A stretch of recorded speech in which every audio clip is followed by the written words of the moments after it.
Hey everyone, it's Mario. Welcome to another episode of the We the Trust podcast. In every episode, Eric Chang and myself discuss living a life of overflow in each of our 5 pillars: spiritual, emotional, mental, physical, and financial.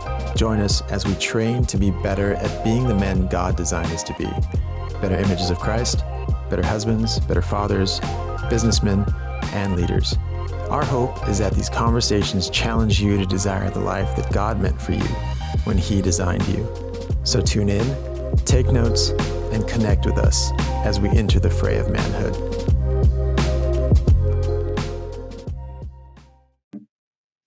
And then found this training methodology that is CrossFit. Having been a former college athlete myself, the variability, the intensity, even the movements, right? The quote unquote complex ones like the snatch, the clean and jerk. I mean, those things I've been doing for years in my college training and even before that. So I think there was a natural affinity to kind of dive right in. And, you know, when you're 24, 25, 26, you dive right into it and you drink the Kool-Aid really hard. And at the time, working at a number of different restaurants, realized that there was this gap in the market, because this was like 2009, before Blue Apron, before any type of quote unquote food tech, which is the space that I work in now, even existed. And I can actually remember talking to the owner of CrossFit High Voltage, Tim Thackeray. I don't know if you're familiar with him. Oh, I do know Tim. What's up, Tim? Yeah. He doesn't listen, but what's up, Tim? Tim is killing the online game, by the way. He is, yeah. And I think he's working with the U.S. Olympic team, the Taekwondo Olympic team now too. So, and Tim and I have stayed connected through this entire process. But I remember going to him and saying, hey, I've got this idea for this food service. And I don't know, I've just been talking to some folks, and I think I could like serve the community here first. And maybe start with just like you and Carly, who's his wife. And we had just qualified for regionals. Back then, we still had like regionals on site. And we qualified as a team, which I was part of. And I was like, you know what, maybe we parallel this with the regional team, and I could cook for them as sort of a way to kind of build some momentum and some awareness for this service. And as I mentioned, that was in 2009. And 3 years later, we grew and scaled to a point where I left my career in restaurants, ended up building the entity that was Elite Eats, and kind of wore every single hat there. Built an e-commerce platform, built the direct-to-consumer solution, including a logistics team, a production team inside of the kitchen, led the growth and marketing efforts myself, and really served quite a robust list of clients, which were mainly rooted in the CrossFit space, because the food was such a strong product fit for the communities that those were. So, and that's how I met you, Eric. I think we actually met longer than 8 years ago, because that business started close to 12 years ago. And I actually remember moving into, it was your original space at the time, and much smaller than the space that you're in now. And meeting you, I do remember thinking to myself, this guy feels a lot like me. So I do think there was like a natural, I guess, synergy between the two of us. And I'll just say this, you know how passionate I am about small business owners and entrepreneurs, and especially people that give back to the communities that they serve. And I have a tremendous respect for you, for other CrossFit gym owners that are building these communities under the umbrella of improving health and wellness for the people that go there. So what that led to in terms of success was great, and even led to an acquisition for me. The space was growing, changing, evolving. And by 2015, I was presented with an acquisition opportunity from Territory. At the time, they were called Power Supply. Now they're I remember. I barely remember that now. Yeah. Yeah, we went through a whole rebranding. With the fist. Yeah, with the fist and the carrot. That's right. And presented with an opportunity to join that team. And I did. And I think what was most exciting about that opportunity for me, aside from the acquisition piece, was their business model, which is one that at the time was very different in the space.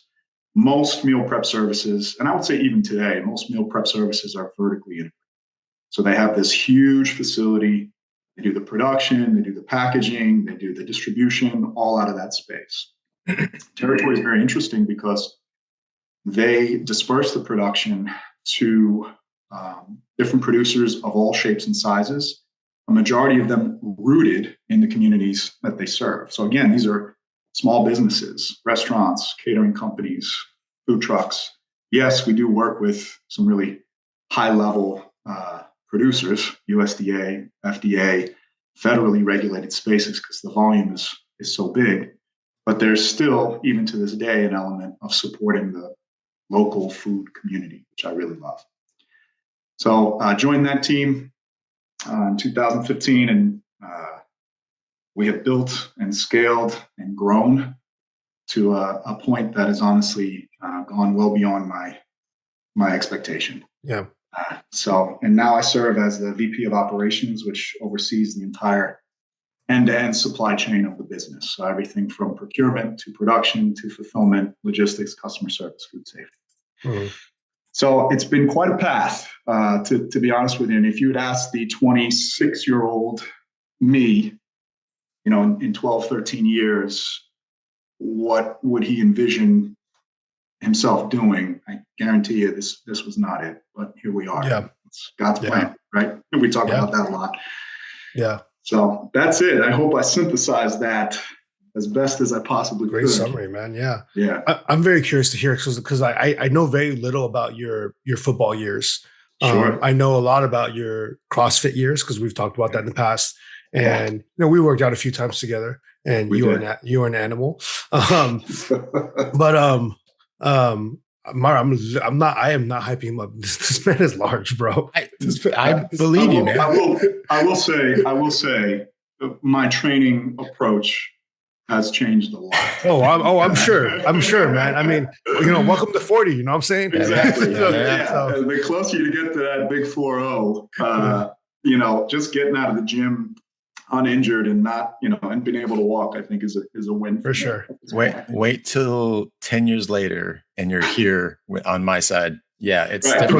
approaching 50, right? It's definitely about going in, not hurting, and leaving, not hurting. That's the best. Yeah. That's the best day ever. Yeah. People don't really know this, Stefan, but I think that Mario actually at 47 would probably crush most 20-year-olds in the gym, though. Mario's a beast. I mean, I can just tell just by looking at him. I mean, he looks fit and healthy. I would never have guessed that he's 47. Yeah, 100%. It's the beard.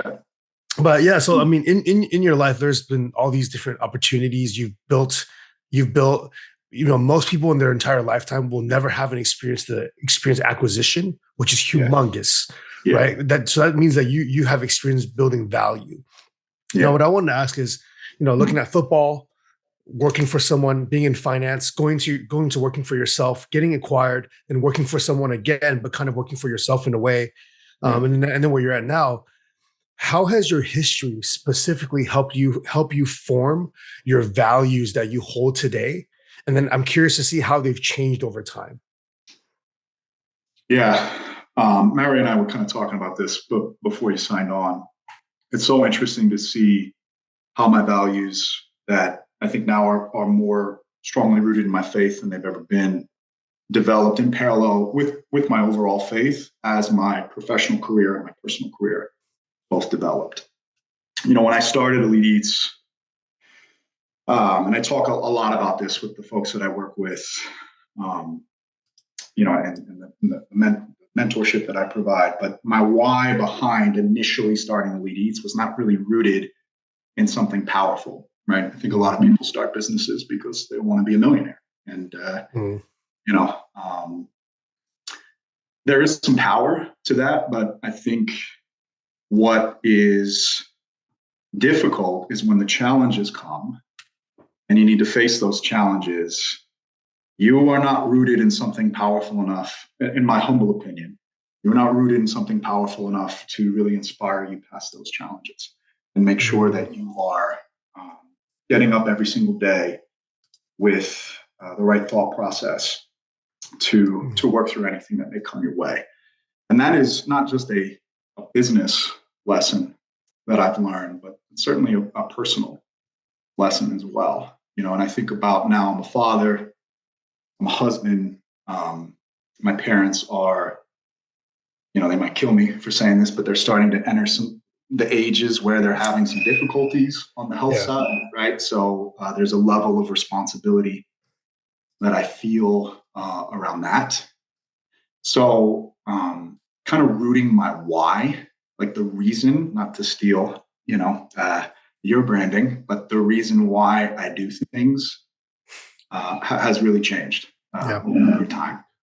And I think, right, that's accredited to a couple things. And I was telling Mario this. First and foremost, my wife, just being such an advocate of God and faith. I think us finding each other really was truly an act of divine intervention. She grew up on the West Coast, never left California, ever. I grew up on the East Coast, right, 3,000 miles away. Somehow, some way, we found each other.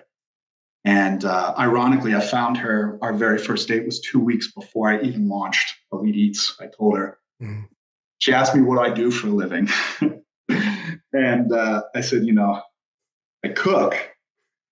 And I have this idea for this business. And she was such a strong advocate then, and has continued to be for me personally, but also for like my spirituality and my faith in God. She was the one that introduced me to Shepard the Hills Church. And my faith, I think, has really grown through her as well. When you think about being married and being a husband, I know you guys know. So I think my why has changed a lot. It's really rooted in the people that I care about, the relationships that I care about. I think that's important too when you're building anything, certainly a business or a family, like understanding, man, there's a purpose behind what I'm doing that is way deeper than any sort of superficial measurement that you can throw out there that would impact your bank account. And then in parallel to that, right, thinking about sort of values, marriage, fatherhood, having a family does not come without its challenges. My youngest daughter is diagnosed with epilepsy. It's something that we have been working through really since she was 6 months old. And for those that are not familiar with that disability, it's very rare to have seizures at 6 months. But she did. That was a true test of my faith outside of the world of entrepreneurship, and asked myself a lot, sort of why, and my wife will attest to this, kind of the sleepless nights. I became kind of the WebMD, Googling everything, trying to understand what was cortical dysplasia, what is, epilepsy, what is the treatment, all that kind of stuff. And that too led me closer to God, where I was finally at the point where I just felt like it's out of my control. I even remember Steph telling me, like, you can't optimize this. You can't put it on a whiteboard. You can't problem solve it. You can't create a solution, right? Wow. Which is what I do, right? That sounds like my wife. Right, exactly. So I told you there's a lot of synergy between the two of us. And, you just got to put it up and give it up to God. And, she's 4 years old now. She's almost 2 years seizure free.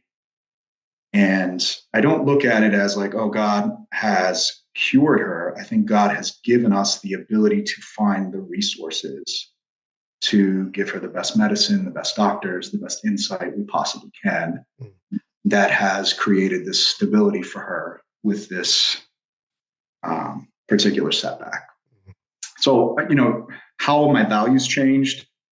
Much more rooted in a higher purpose in everything that I do. And I think a lot more clarity around what's important in my life and the things that I actually do very much value and need versus, want, that are more superficial.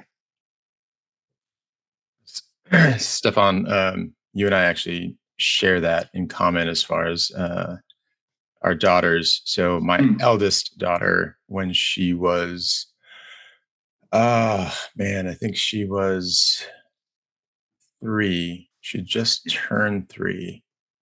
Yeah. She started having focal epileptic attacks, and she had she had 2 seizures, and they were very, very focalized. So it was actually attacking the muscles in her face. Yep. But same thing, we have pictures of her, like, her whole brain, like with a wire hair, and they call them EEGs. EEGs for folks for that sure. don't know those. Yeah. Just as an athlete, as a man, as even a man of faith, as someone who charges as hard as they can, you can't charge that as hard as you can. That's the thing, and that was what was so frustrating. It's like, no matter how much hard work, how much time and effort I put into it, how much planning, how much contingency planning, none of it mattered. It was a higher purpose that was, controlling this, for sure. Yeah, for sure. Yeah. Something I've been hearing a lot is because, like, obviously anytime my kids are sick, I feel weak because I can't do anything about it outside of trying to comfort them. But when you see your kids in pain, man, it is one of the worst feelings in the world. The worst. Yeah. One of my friends has said a lot of times, Eric, you always focus so hard on being a strong person. When is God strong if you're never weak? And right. I know I don't want to, like, minimize your that's terrifying. But it's like, but a lot of it has to do with, like, our desire to control. Yeah. Right. And when we realize that we are not in control, there's just things that we are not going to have control over. It's just like the most humanizing, realizing that, man, we are small and God is strong, That's right. There's a feeling of that I've never known to this depth, right? When we got the diagnosis back that she had epilepsy, and there's a feeling of frailty to everything in your life at that moment, and the realization of how fleeting life is, and the quality of life and your health, which I've always been a huge advocate for health, right? But you can't fight the brain, right? Like when the brain is sick or misfiring, it's not like you can eat carrots and it gets better, right? It's not a there's no like, okay, we're just going to get on this 30-day plan and we're going to, get our health in check. It's like, no, my daughter was 3 years old, when we got that diagnosis. And, it's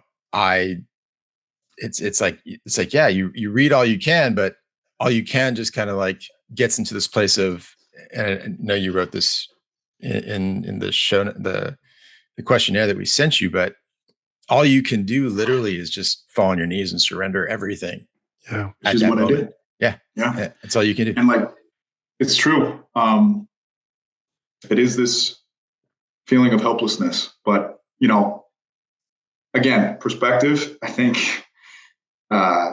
finding the blessing in the situation, understanding that, for what it is now, we've got the resources to handle it. And it's really put things in perspective for me in a lot of ways. I want to dive deeper into what you just said right now, of like finding the blessing in it, because that's like, it sounds really good when you say it out loud, right? It's like, oh yeah, like, go, find the, when you're in that moment, it's like when things suck, like, how do you get there?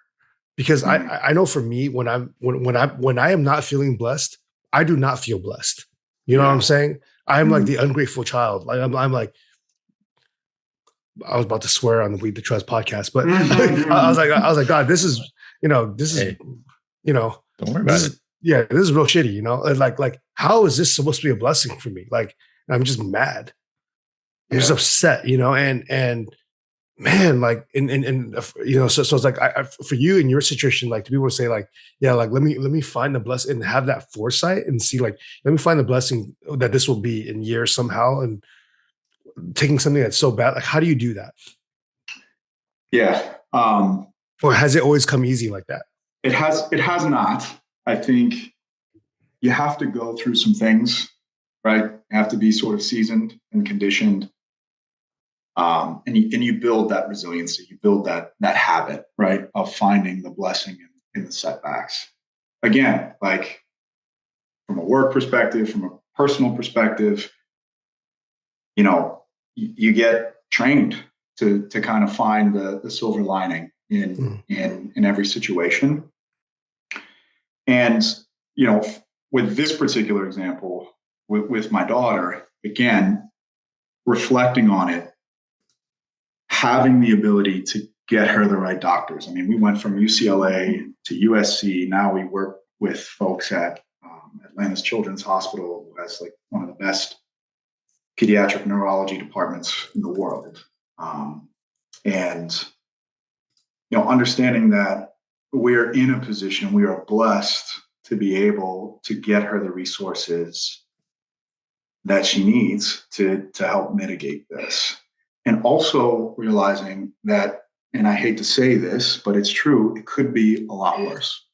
We've had friends and members of our community that have dealt with pediatric cancer and brain tumors and surgery at 6 years old, right? So in retrospect, is it a huge challenge? Is it, quote unquote, a setback? Yeah, but you dive deeper into it, you understand that you still have so much to be grateful for and thankful for. And even in this moment of friction, there is a path. There is a path to peace with it. And that just comes over time, man. I mean, like, it's like I said, you tell the 26-year-old that, he probably won't be able to digest it as well as someone who's, been through what he's been through professionally, personally, all that kind of stuff. Yeah. Yeah, I can see that. Like, I think about, just personal story for me is I could not, in the moment of like peak COVID, I could not see the blessing.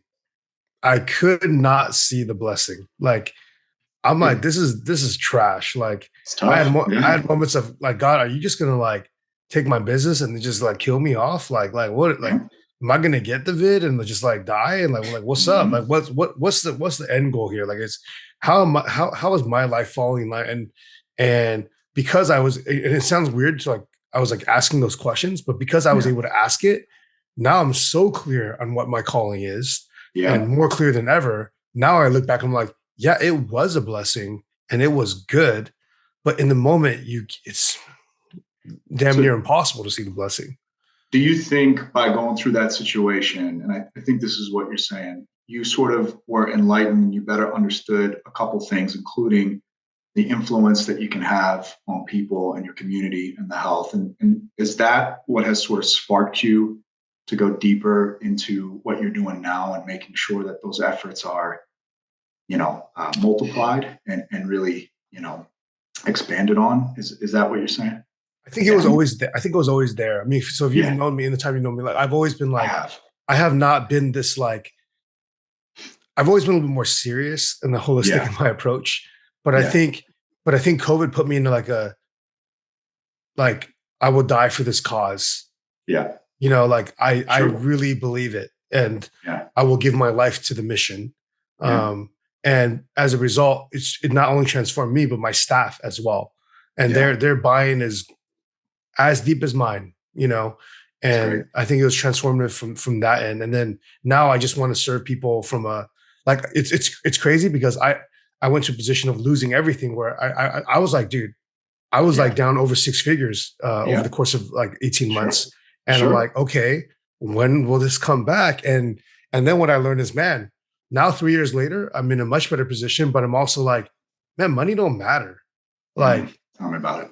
It's like, it's just a tool of how I will steward it.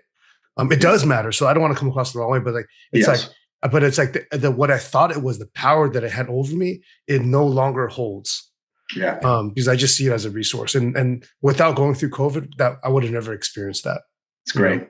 I mean, it makes a ton of sense, you know, and I think it's so true. I share that sentiment with you. Money's necessary for sure. But I think, you know, when you talk about having it define your happiness and your state of mind, there are a lot of like even it being your stability, right? Yeah, exactly. Yeah. Learned a lot of Mario. Learned a lot of lessons from Mario with that one. I wanted to dive in. Like, first, I wanted to say, like, with Eric, what you were saying, you know, through COVID, and it's like, how is this a blessing? Blah blah. But the thing is, like, if we as athletes, right, we can always go back. I can always go back to an athletic example, right? And when you're grinding through a workout that you don't understand, you don't know what it's doing, you don't know why you're doing it, you just hate it, right? In the moment, you can't see the end of it. You're just completely obliterated by it, and you don't see the purpose, right? That's right. But after subsequent workouts like that, you start to gain a perspective that you never would have had. That's it. Right? Through that, because you're like, oh, I can do this now because I went through that crap back there. That's right. Like for myself and my daughter, and the challenges we faced over the course of those few years. The understanding of stability, of what matters, of community, of the grace that God has afforded us, right, in the moment of this right now, right, is vastly different than I would have if I hadn't gone through that 3 years ago, right, and for the time that we did, because what the greatest gift God has given me is perspective on what He's not what's happening, but but perspective of how what's happening is sanctifying me and changing me and my heart and my wife's heart and even my kids, right? So that perspective is the gift. It's not the struggle necessarily. The struggle is necessary for the gift. Man, I mean, that is spot on for sure. That's good. I know we're kind of like dancing around it a little bit, and I just wanted to dive in a little bit more, maybe specifically, with building a business while building a family. And this is something Eric and I have talked about multiple times, and it's every entrepreneur that we've talked to, and then personally every entrepreneur that I've talked to, it's a grind. And it's not the grind that the world shows you, but as a man of faith, that grind is so much different, because there's so many different facets that you're actually dealing with, as opposed to being a man of the world without faith and just having no other thought to what you're doing, your actions are doing. What's been the biggest lesson of building a business while growing a young family? We all have really young families. What's been the biggest lesson that God's really kind of given you through that? Yeah. There have been several. We talked about perspective. I think in a way it's important to have that and really understand your priorities, knowing that your business is very important in in most instances, it's your livelihood. It's how you support your family, but you're doing that, right, to give your family the resources that you need. But at the end of the day, having your family present, healthy, connected, loving, and having perspective around that is really a lesson learned. I think that is a challenge, as you guys know. And you think about the demands that are on a business, and as you try to grow a business, that balance between, hey, I'm doing this for my family, but I also don't want to sacrifice my family to progress this. And it's such an artful skill that you just need to learn. And I can't tell you, I can tell you what worked for me in terms of the time that I invested, the ways that I balanced that. It's totally different for every single person. And you just have to figure that out. My dynamic is different than mine. Oh, that's what we want to know. We want to know what worked for you. For sure. Yeah, for sure. I think, and this is something my wife and I have talked about a lot, having clear and defined boundaries is really important. When you own and operate your own business, and you guys have heard this, right? You give up the 9 to 5 to work 24/7. Well, you need to kind of retract that a little bit and really draw some lines. Hey, this is my time with my family, and this is my time with the business, going back to perspective and prioritization. Do I need to answer this email right now? Or can I be with my kids at the park, swinging them on the swings? Yeah. Or, do I need to talk to this person right now? Or can I spend an extra 20 minutes with my wife? And look, I'm not going to stand here and say, I figured it out, because, guys, I definitely struggle with this. But over time, one of the things that has been hugely impactful for me is being able to define those boundaries. And then as my team has grown, as the company has grown, communicating those boundaries to internal and external partners. And I think what that has done for my team is given them permission to say, cool, you've got boundaries, I've got boundaries too. Here they are. And now there's a level of communication and respect that that's good. benefits everyone. Yeah. So that would be my biggest piece of advice for those that are diving into the world of entrepreneurship. And it's very easy, especially in the beginning, to go all in and sacrifice the time and the energy and the value with your loved ones for the business. And my encouragement would be around drawing those boundaries and those definitions quickly, and understanding what needs to be done now immediately versus what could be traded off to really continue to build the meaningful relationships in life. What's urgent versus what's important. Exactly. Yeah. I mean, in addition to that, talked about sort of purpose. I think, again, when you get to a certain scale, there's a lot of influence, and you bring in money, and you've got investors, and their focus is one thing, and you have to have your eyes on that. But I think when your business gets to a certain size, and it doesn't have to be very big, quite frankly, you have to think beyond just economics and around why you're building it. And it's something that I really enjoy, right? I think about the impact of my customers' lives. I think about a lot, honestly, more than ever, the impact of my teammates, my employees' lives, right? Because now we've got something that is really meaningful to them and helping them develop the way that I've developed. And, I'm sure some folks that have interest in the business may not want to hear that, but there are, quite frankly, more days where I get up and I think about that as my driving force, my driving factor. And it's way more powerful than just what does the P&L look like, although that's important.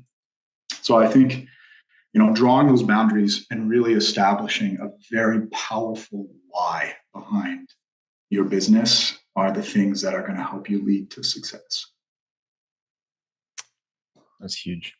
Yeah, I mean, understanding that reason gives you, again, I know we're not, this isn't about,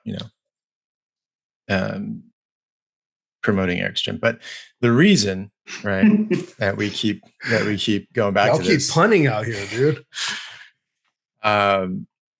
is that when you find that purpose, everything makes more sense. Yeah. Totally. Right. And you're almost able to refocus in a way that no one else can, because you're constantly reframing, you're constantly refocusing, and you're constantly measuring things against what you know is priority, as opposed to what everybody else tells you is priority, which is the urgent versus important thing, right? 100%.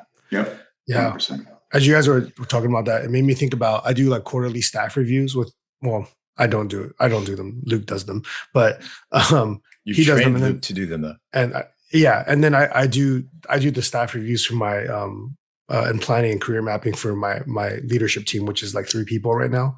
Yeah. But it's changed because I used to ask them all the same questions, and I just came up with a set of 5 questions now that it's funny because all of us in leadership positions at Reason, we're all so busy, right, with everything we're doing.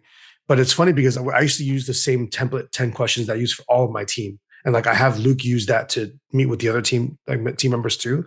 But now I just came up with 5 new ones. And if we ever get to meet, because we're supposed to meet in Q1 and March is almost over, but we're just also busy on lining up scheduling. But I asked these 5 questions that I think this would be helpful for anybody to hear if you're in a leadership position. Is the first question that I ask now is not so much about like all this, like how much money you want to make in this and that, but the first question I ask is, what's the impact that you want to make?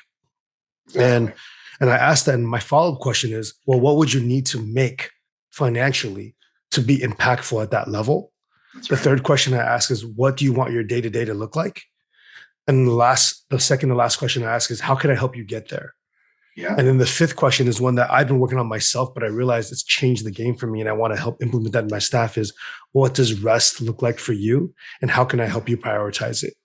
And I feel like with these 5 questions, it's just like a really full circle, because they're coming from kingdom principles. And when we want to do business for the right reasons, for the right people, for the right legacy, it's really just, we're asking questions about what is the impact that we want to make. It's not about money. Like, who cares about money if there's no impact? Yeah. You know what I mean? Yeah.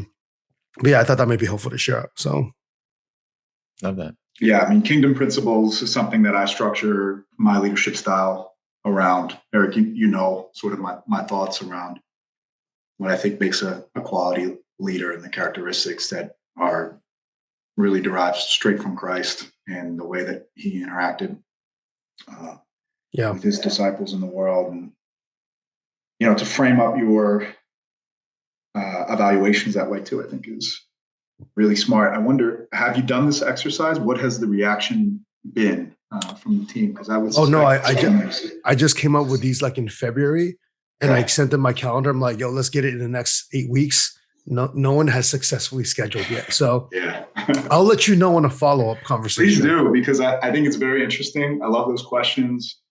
I think there is likely going to be a level of,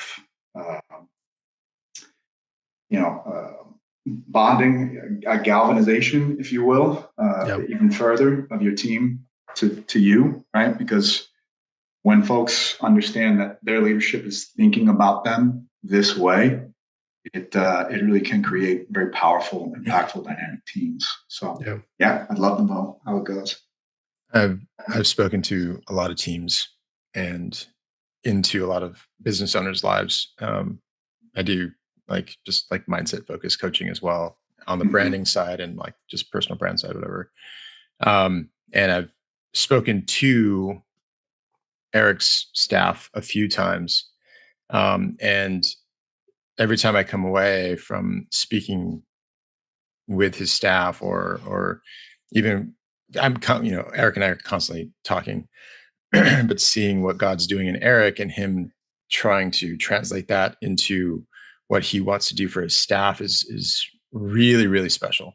Eric and I talk about this all the time, but I don't know many, if any, business leaders that are taking the time to invest deeply in the people that work with them and for them, like Eric.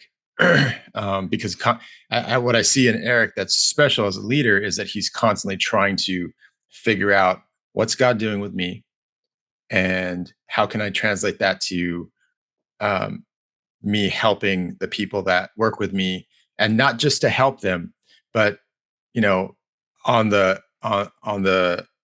slide, kind of like help them because I want to reveal Christ more to them, right?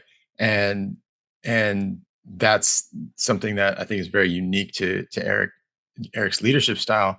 But what I laugh about these questions is the rest part of Eric's question is the number one thing that God, me, and a couple other of our friends have been pressing into Eric to really examine for his own life. But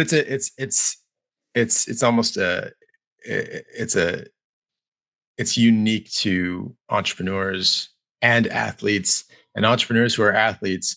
The rest principle is a little skewed in our brains, right? It's like understanding, like, well, what did God really mean when he said rest? Does that mean I do like active rest? Can I do like, I only do 20% of my work that day? Or, like, what does that mean?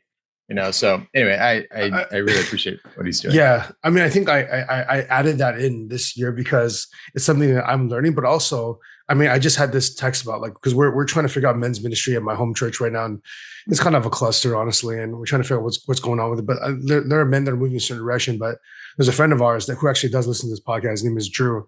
And he texted me yesterday and he goes, "Hey man, like, listen, you have to understand that you are not normal." And I was like kind of offended when he said that. I was like, I am normal. Thank you very much. But he says, you have to understand you're not normal. Like, you are full throttle.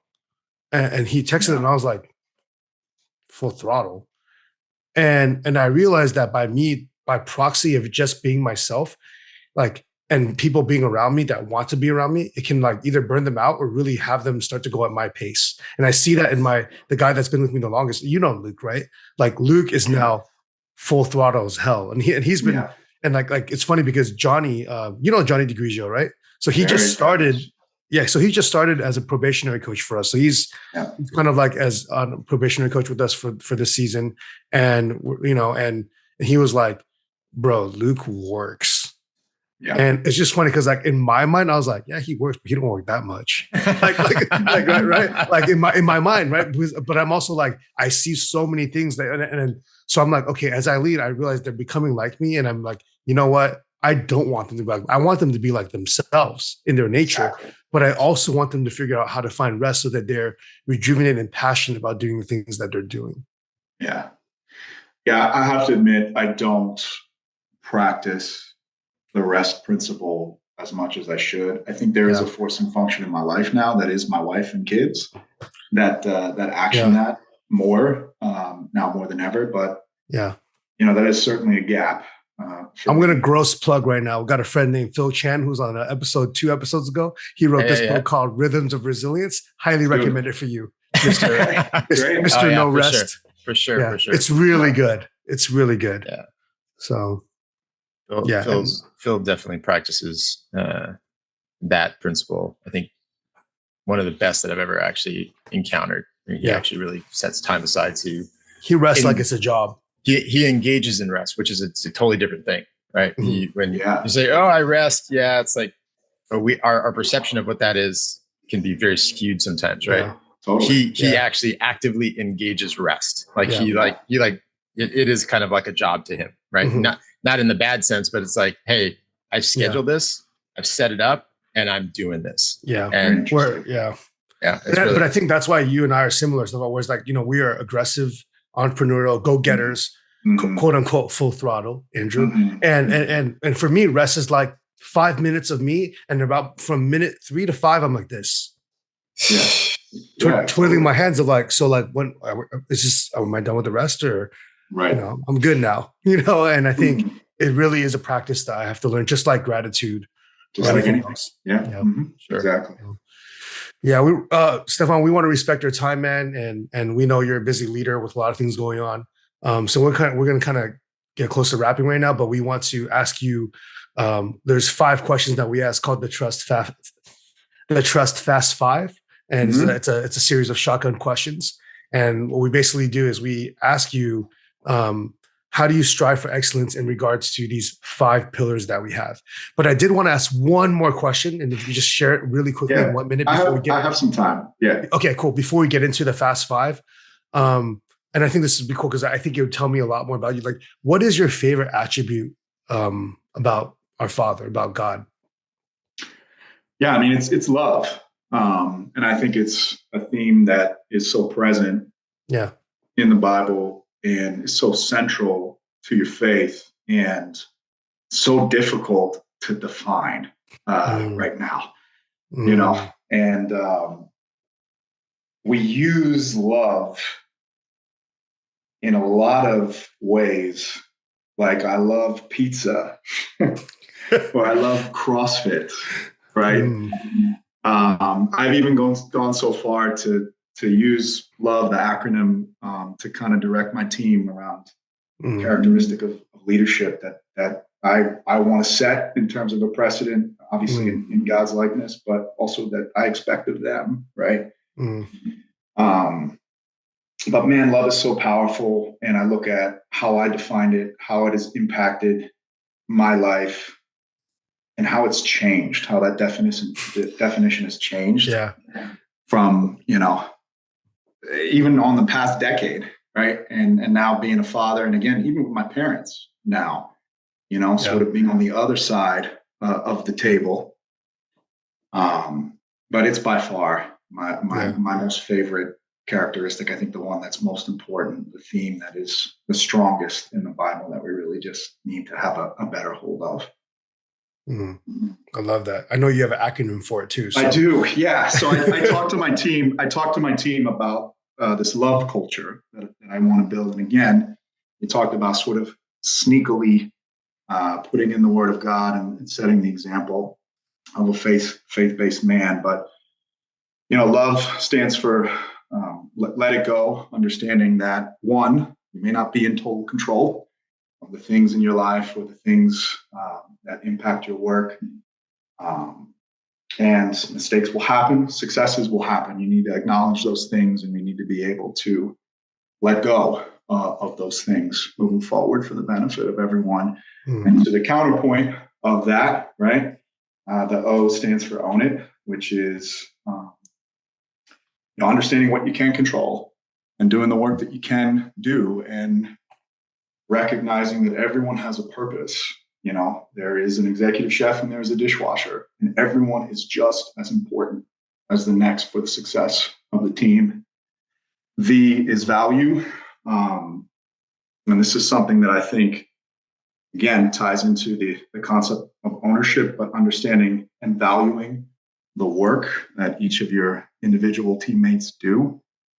And I like to use the example, have a lot of like little league trophies in my home back in PA, where my parents still reside. For some reason, those things are still on the shelf. Oh my goodness! When I was, when I was 13 years old, those things had tremendous value to me, right?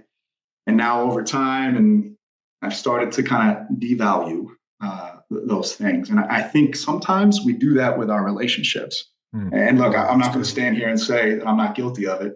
I do it in my marriage. I do it with my children, and I know we certainly do it in the workforce as well. So V is for value, always keeping that top of mind. And then E is really something close to what you had just talked about, Mario, which is the idea of elevating your teammates. And I think we think about elevating our teammates in a way like, oh, they're down and out, or they're struggling, so I gotta bring them up, right? Which is true. That's an aspect of elevating your team as a leader. But I would also argue it's just as important to take that high-performing person and understanding, how do I take them from that high-performing state into something even more high-performing, and perhaps even right beyond that, right? When I think about their personal relationship with God, and their aspect of faith. So LOVE, love culture. Try my best to build it in the teams. And I think it's been part of my success and my ability to create camaraderie and, for lack of a better word, discipleship, right? I don't want to use that in terms of a definition, but there's definitely a strong kinship between the teams that I oversee, and I think that's led to our success. It's huge, good, man. I love that. Yeah. Well, let's just jump in here. Do fast five. Go for it. Let's do the fast five. Let's get it. All right. So how do you strive for excellence with regards to your spirit? And we define that as like your connection with God. Yeah, prayer.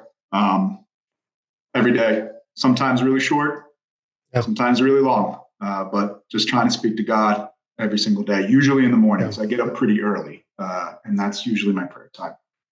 And is that something that you have to actively try to like remember? Because some people have like a not as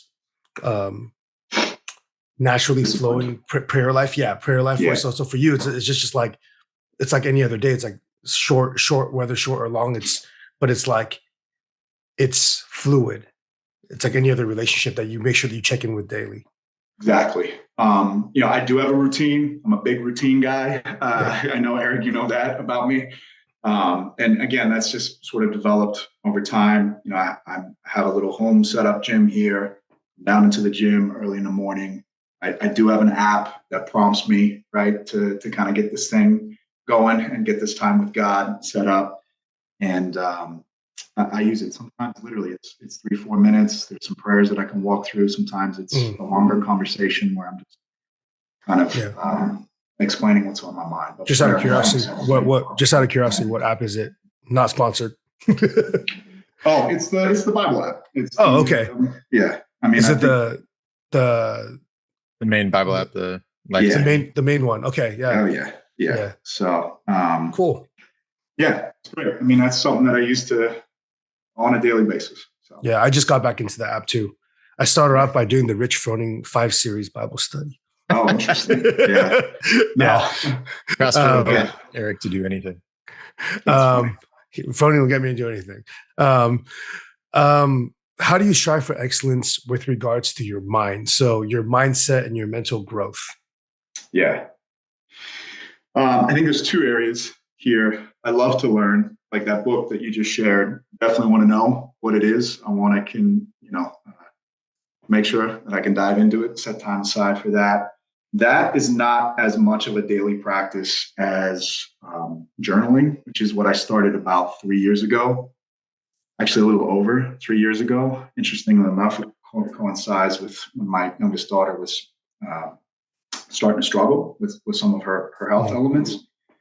I write to my kids every day. So again, I've got this sort of whole routine. Come down, speak to God, and then I speak to my children. There's a journal right here on my desk that I keep. And again, sometimes it's short and sweet, literally 1 sentence. I love you. Just want to make sure that they know someday, if they ever read this, that Dad has had them on their minds, on his mind every single day. But talk about perspective. Now you've gone through an exercise of prayer where you talk to God and you talk to your children. There's probably nothing that can come my way that day that is really going to cause me an insane amount of stress or grief once I've set that mindset for the day. So journaling has been a very successful practice for me. I think the next one we touched on a little bit, but how do you strive for excellence with regards to your body? And this is our physical training, your physical self. Yep. So I mean, with Territory, I've gotten access and the ability to network with literally like world class trainers and coaches. So I'll dabble here and there. I will work with certain folks. I'll go through periods of time where I'm all about the Olympic lifting. I'll go through periods of time where it's, a little bit more structured and strength-based. But every single day, I try to move my body. Now at this age, and I know, Mary, we talked about it, but sometimes that movement is like a walk on the treadmill or outside, if I can get outside, or maybe some light stretching. But, try to be physical every single day. Awesome.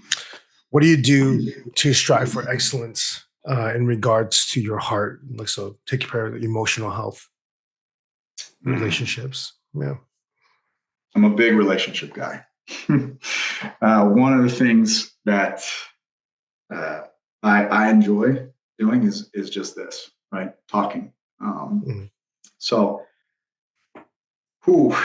I wish I was better at this, but I love to call people. I know we are in a text society. We're in a direct message society. We're in a remote society, right? Where we're talking to a computer. And interestingly enough, I just started picking this back up this year. I had been off Instagram for a long period of time, which was a forcing function for me to pick up the phone, look at my contacts, and actually call folks to catch up and see how we're doing. When you think about cultivating relationships, they take effort like that. And I think there have been platforms created and outlets created that take away that effort. So we have lost a little bit of the value in the relationship. And man, I wish I did this better. Again, go back to my wife and my kids, but making sure that I've set aside some really purposeful time to connect with people, mostly just through conversation, is really fulfilling on the emotional side. That's good. Okay. As a business leader and owner and high level, entrepreneur, and how do you strive for excellence with regards to your wallet, your finances, how you comport that part of your life? Another great question. These are good, guys.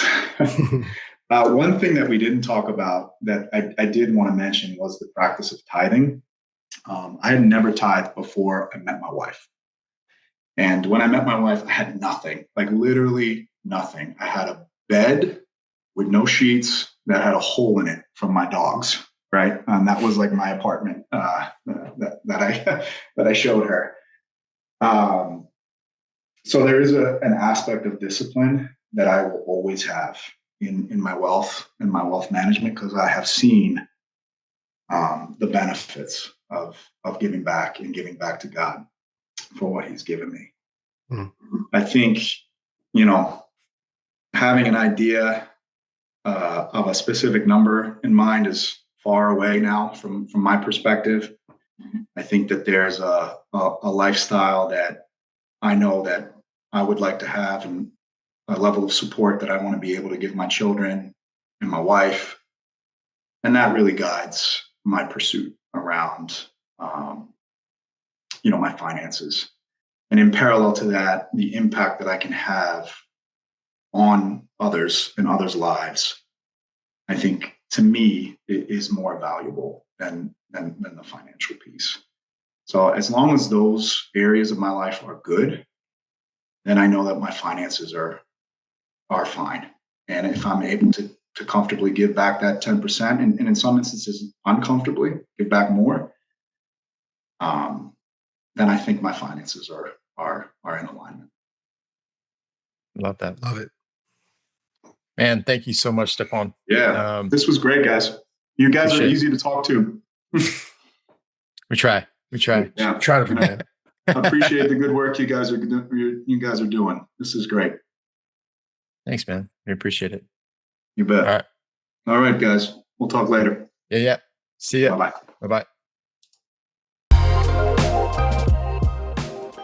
Thanks for joining us today, guys. For more content, you can find us on Instagram at WeTheTrust or at WeTheTrust.com. If you'd like to connect further with Eric, you can find him on Instagram at Coach Eric Freedom. And if you'd like to connect further with me, Mario, you can find me on Instagram at the Mario Quesada. We'll see you next time.